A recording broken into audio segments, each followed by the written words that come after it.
Roundhay Park, one of the biggest parks in Europe, and it took an Act of Parliament for the city to buy it, and I'll tell you why later on.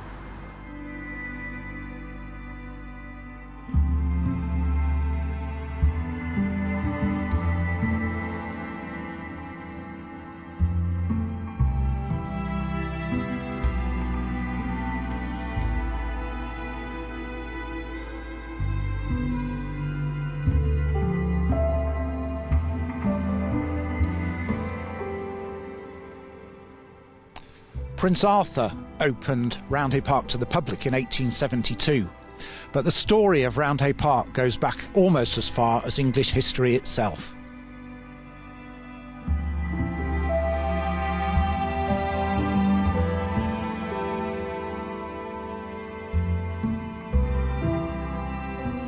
The Roundhay Park story starts with William the Conqueror, who ran a bitter campaign to lay waste to the north of England.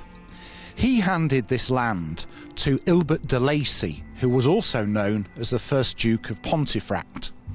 As happened with property in those days, it passed through the generations and eventually came to be owned by King Henry VIII. Now, Henry gifted the land to Thomas Darcy. This was before he had him decapitated. And it eventually came to be owned by a fellow called Charles Staunton, who put the whole lot up for sale. Now, this is important because the estate was then split into two parts, and the northern part, this that we now call Roundhay Park, had a new owner, Thomas Nicholson.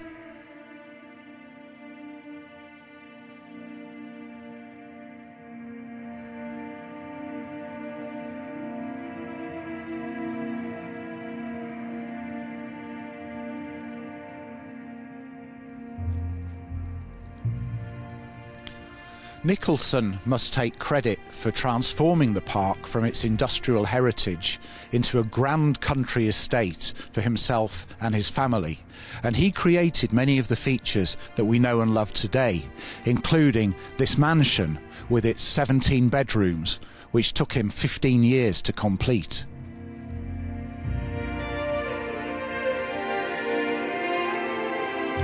It's got lakes, a castle, and even a mansion, and in its time it's hosted sporting events, concerts, and it even had an open-air swimming pool. But what is it about Roundhay Park that attracts over 1 million visitors a year?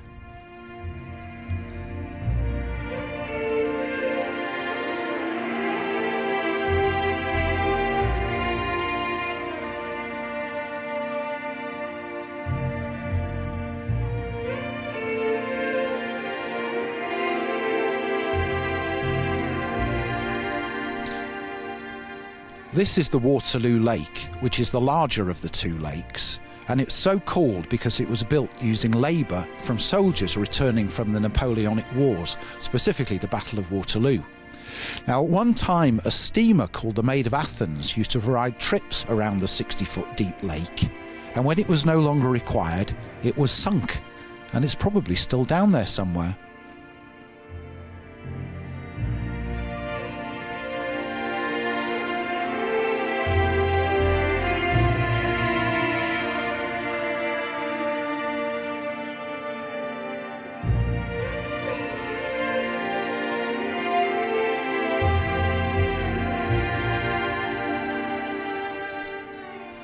Nicholson was born into a wealthy family in Leeds, but he spent most of his time in London, where he made a fortune in insurance and banking. And this allowed him to landscape the park, constructing two massive lakes to mask the mines and quarries that were here previously. And in common with many other country estates, he built the folly of a castle, and here it is.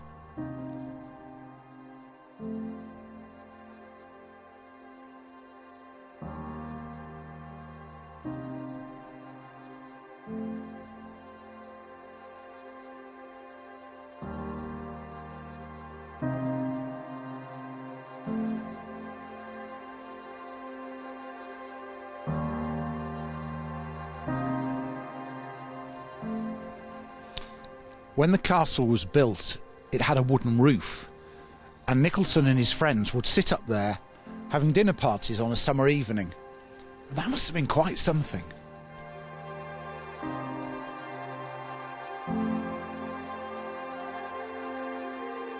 When Nicholson died in 1821, the estate passed through his family, and a high-living nephew nearly lost the whole lot, but fortunately was rescued just in the nick of time. And this is probably the single most important thing in the whole history of Roundhay Park, because otherwise all of this land could have been developed for housing.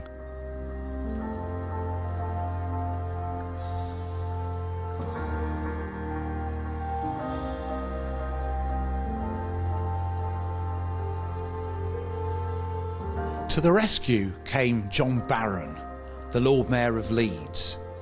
Barron was the son of a London gunsmith, and he came to Leeds aged 21 and made a fortune in clothing and textiles.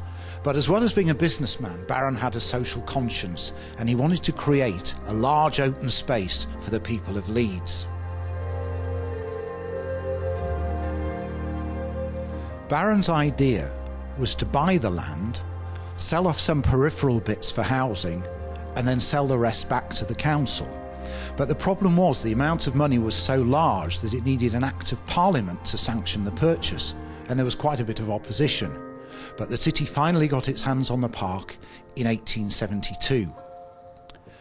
Barron, though, didn't run away, and he wanted to provide sanitation and drinking water for visitors to the park.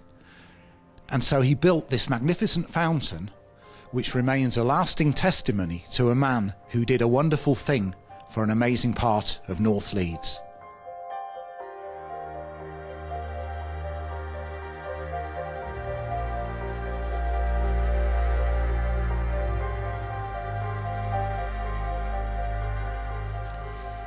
Nicholson was going to build a third lake right here, but he didn't live long enough to see it through.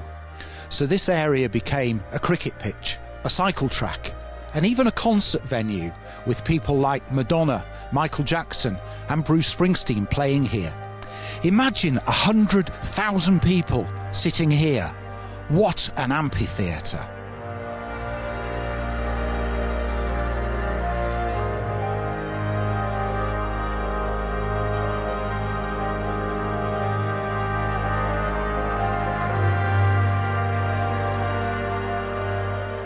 Roundhay Park is a place rich in flora and fauna, and a great place to come for a breath of fresh air. But next time you're here, give a thought to the people with the vision and the care to keep this green jewel in the heart of the Leeds crown. This is Jonathan Straight for Made in Leeds.